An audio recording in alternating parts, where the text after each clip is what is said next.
Art Fortney is going to be demonstrating this evening, and we're all excited to have you here. Oh, I'm sure, yeah. And this is working all right? Can you hear me? Good. Well, I'm doing captive rings. I don't know, does everybody here know what a captive ring is? I brought samples that I did about 5 years ago. So I had to get out the tools and practice again because I hadn't done any. I'll pass two of them around. One is cedar, one is mahogany. This is what we're going to try to end up with tonight. This is poplar, which is easy to turn and inexpensive. We use it a lot for practice type items, so I'll pass it around. One thing you might want to notice, I have double-faced tape and a piece of sandpaper stuck to it, which is how we sand the inside of the ring. So we'll get to that in a little while here.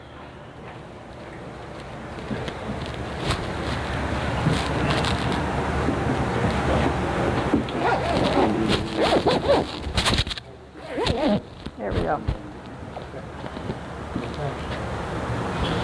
Okay. I tried to think of reasons why anybody would want to do captive rings, and I really couldn't think of any, except that they're an interesting conversation piece, and it's something different, and people look and say, oh, how did you do that? And then you say, how do you think I did it? And nobody ever thinks to say it came from that same piece of wood. I mean, if anybody else has any reason to make them, you can let me know. And I've only ever seen them on, well, no, this is wrong. I've seen them on goblets, and I also saw somebody make baby rattles out of them, which I don't think I would want to try, but that's another thing. Who made the baby rattles tonight, Joe? I did, yeah. Yeah, well, you know, something else you could do. Give it to the baby and a little bit rattle.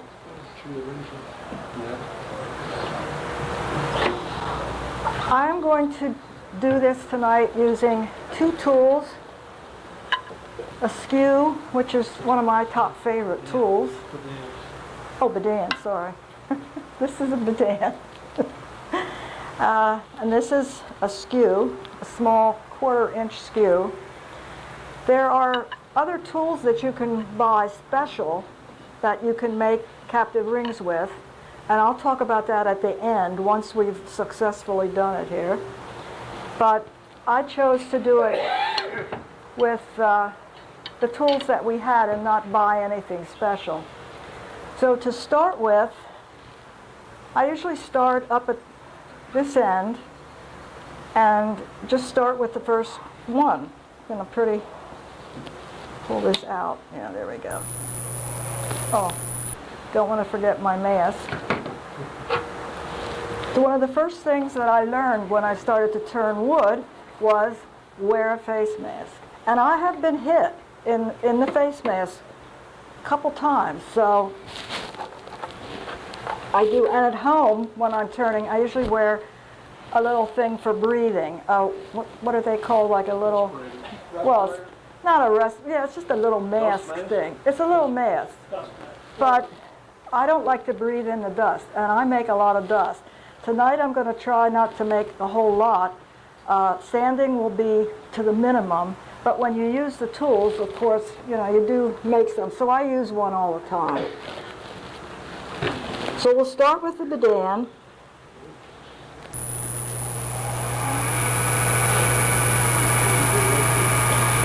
This is going to be too high.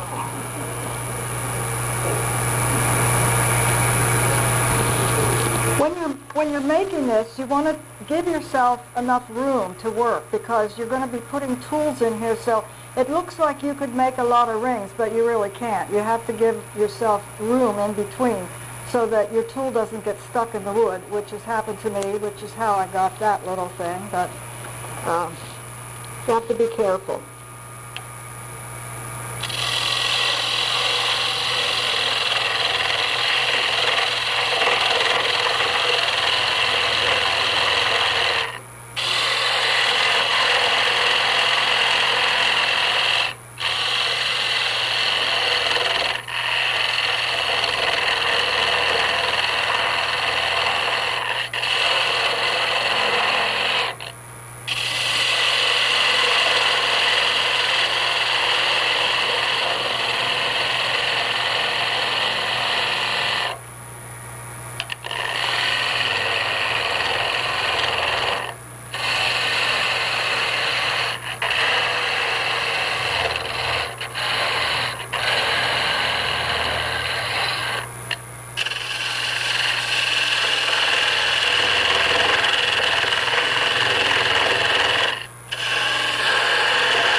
want to make the ring a little bit smaller than the rest of it, so you just decide how big you want to make it.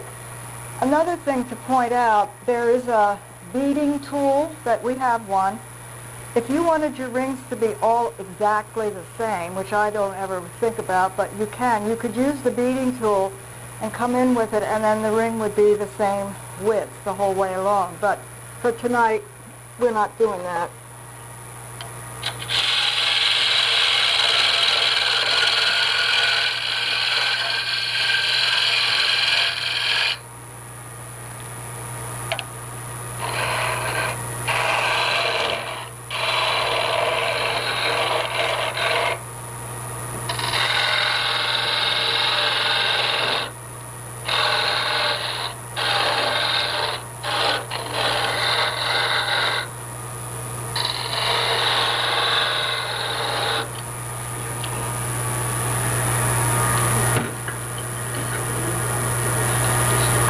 When you use the skew, you use it on both sides, and you have to be careful because you don't have a lot of room in here. That's one of the things about this. I have caught my finger several times, so I know that. You have to go in carefully. You can't exactly decide where you're going to do it. I guess you could be very precise and draw lines if you wanted to, but I just go in and where the tool hits is usually where it goes.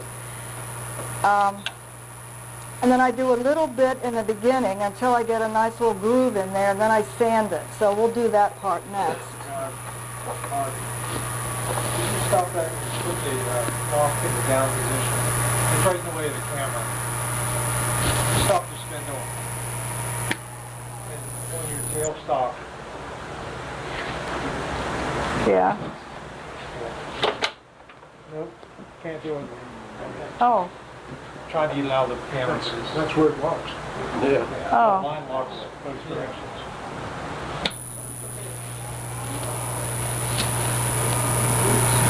Okay. Okay. Oh, wait a minute. That isn't locked. This is locked. Okay. You also have to have a light touch for this because it isn't hard to break these.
This is the time to sand because once you part it off, it's really hard to sand it. So, oops, I didn't do one thing. I want to take the skew and round it up a little bit out here.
going to go through the grits. I'm just going to use one grit. It's 100 grit, and when you make your own, you can do whatever you want, but this, I think, does a good job.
Okay, we got one.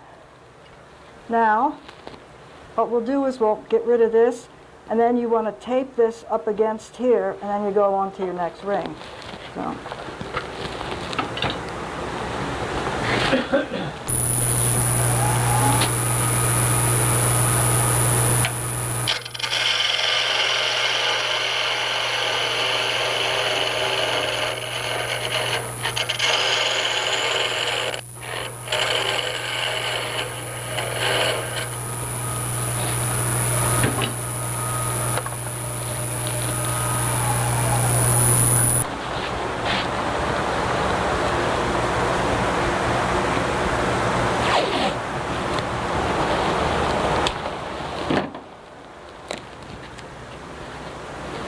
You just sort of take your tape, and you can do it as fancy and put as much tape on as you want, or you can do it the quick way and see how long it lasts. It oftentimes does come off, but usually that's kind of enough to hold it. And then go down the line here and see if you can do another one.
And if you want to make them all the same, then you're going to have to maybe stop it and look and measure it or do whatever you want. It doesn't bother me if they're all different sizes, but it depends on what look you're looking for. So next month, when you bring in, all of you come in with your own, let's see whose rings are the most perfect.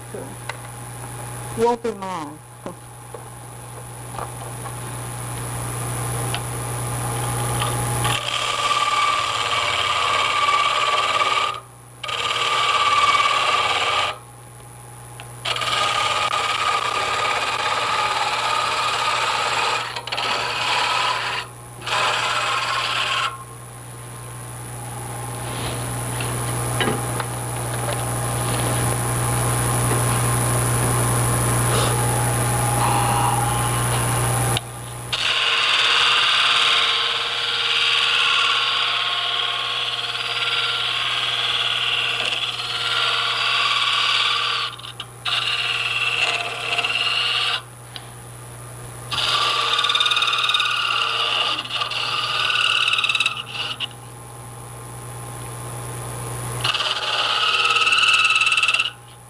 I think that one looks a little thicker than the other one. Just going to take it down a teensy little bit here.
I think that piece is a little better.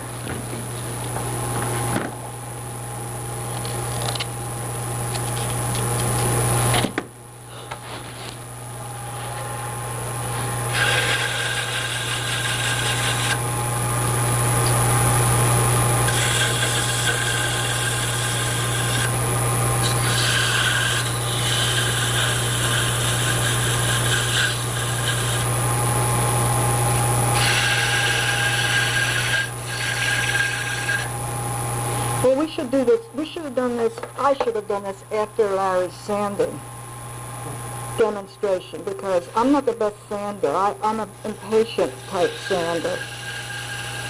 And I know you shouldn't be impatient. That's good enough.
Okay, so now we have another one here. I don't know how close it is to the first, but we're going to go for 3. I think that's I think that's enough. 3's a charm. 3's a charm, and that's about, oh, you might get 4 out of there, but 3's, you get the idea after you got 3 of them. If we can get 3, I'll be happy.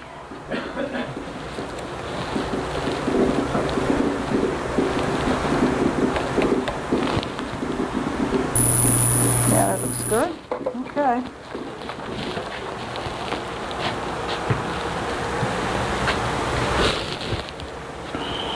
Guess that's okay like that.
You can see it doesn't like coming in from this side too much.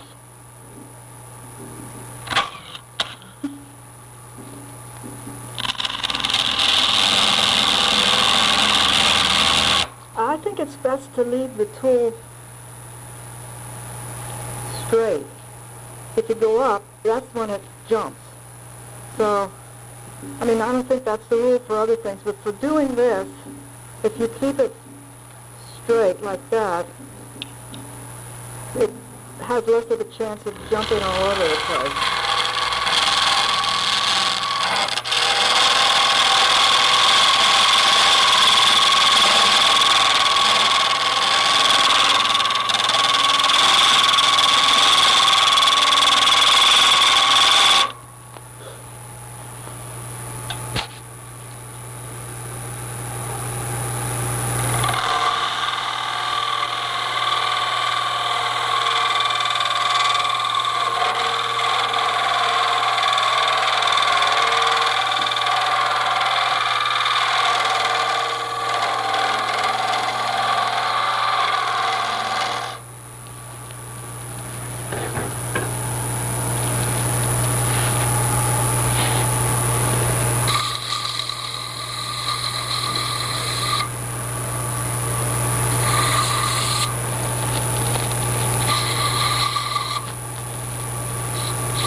Okay. Another piece of advice when using the skew to get in there, don't push. That's how you break them. I broke a lot, as Bill can tell you. I had a lot of them on the floor. So I just keep this hand, I hold it in there and I put real light pressure on it. You can see the wood flying so you know you're cutting it, but you don't want to push it or it'll snap. Trust me, it'll snap. I'm doing this now, okay.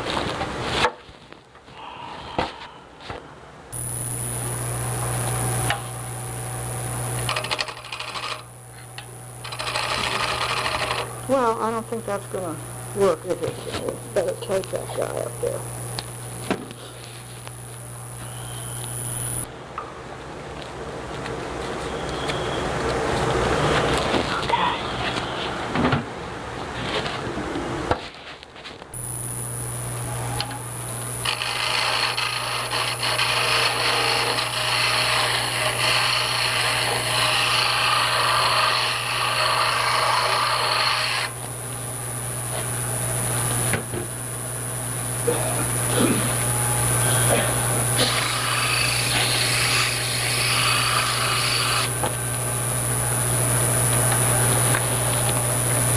And that's it. Well, I'm not done. I'm not done. I just have a couple other things to talk about that I wanted to wait until I actually did it. But anyway, there they are. And I hope some of you will try this and bring it in, and you can, do whatever you want.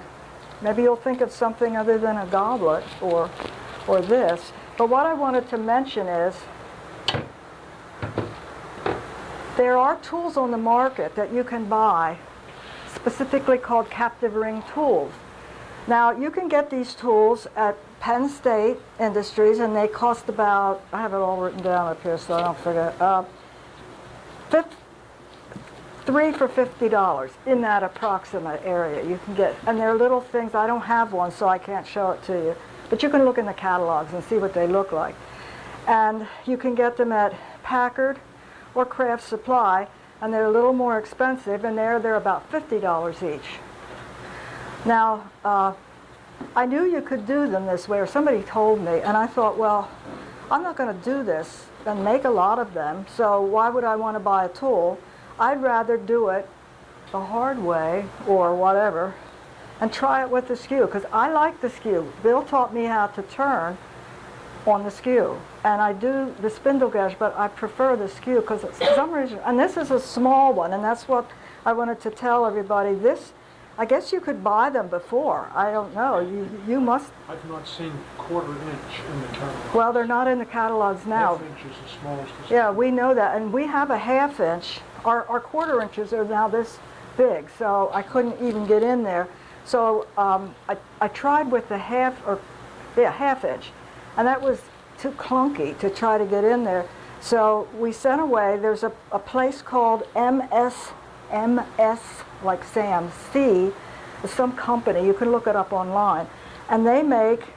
You can buy this high-speed steel, and we got this rod, 8 inches long, quarter-inch. And it only cost about $7 or $8 to get that rod. So the rod came, and then Bill made the handle, and he put a ferrule on it. I don't know if Maury put one on his. I didn't notice it, but I mean, you can make it however you want them. If you wanted to do this, if you wanted to get one like this, it's not hard to do. You just have to make a handle and get a ferrule, and we think they're at Home Depot or Lowe's. You can also get copper couplers and cut them a half with a hacksaw and put a little ferrule on, or however Maury did his. But that's how Bill did ours. And then you obviously have to sharpen it, and you sharpen it however you like to sharpen it. But as you can see, you can do it that way. Now, I do have one more thing that I didn't show you that is really important, which I didn't know when I made the ones that I passed around. I did not know that you could sand them the way I'm going to show you. I tried to sand mine with by hand. Well, don't try that. It's not easy. And they don't look good. So I got a little tape measure here. And what I'm going to do is put a piece of tape around, and I'll just show you, not hard.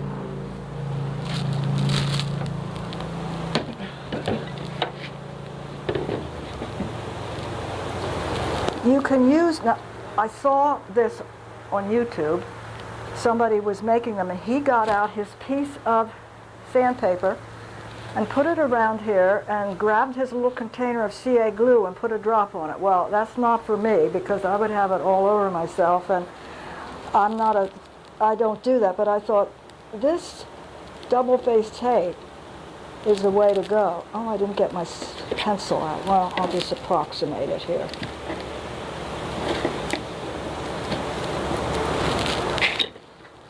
This works very well, but you can only use this tape with sandpaper with a paper backing. If your sandpaper has a cloth backing, which some of ours does, it doesn't stick. This has a cloth backing. This does not stick on this. This stuff does with the paper. This will stick really nicely on here. So you just stick it on. Oh, I probably made it too big, but that doesn't matter. It's hard to get off, though. And then you cut, here's a piece of sandpaper. We'll use a new piece of sandpaper.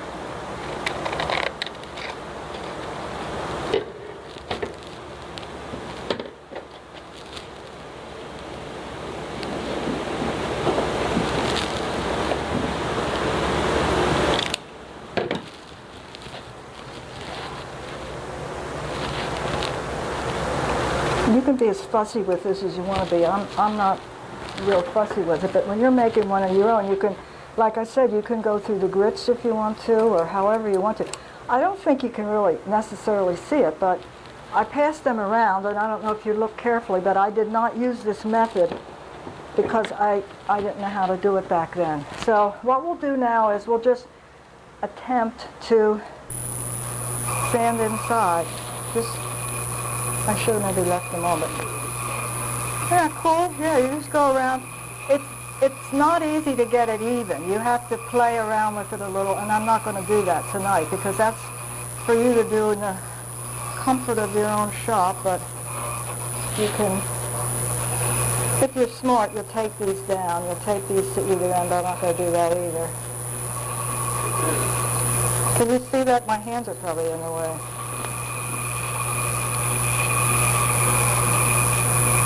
You have to turn the ring yourself because the ring isn't going to go around by itself. But that's what you do. You just sand it inside, and sometimes if you lay it on its side, you can get a little bit of the side too. But anyway, that's how you do it. And that is my demonstration.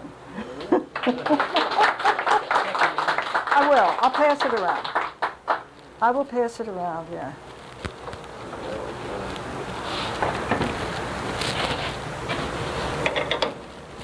Has anybody in here ever made one of these?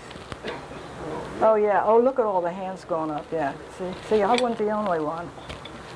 Anyway, here it is. They're kind of fun to do. I mean, you get this really good feeling when you do one and it doesn't break. There you go.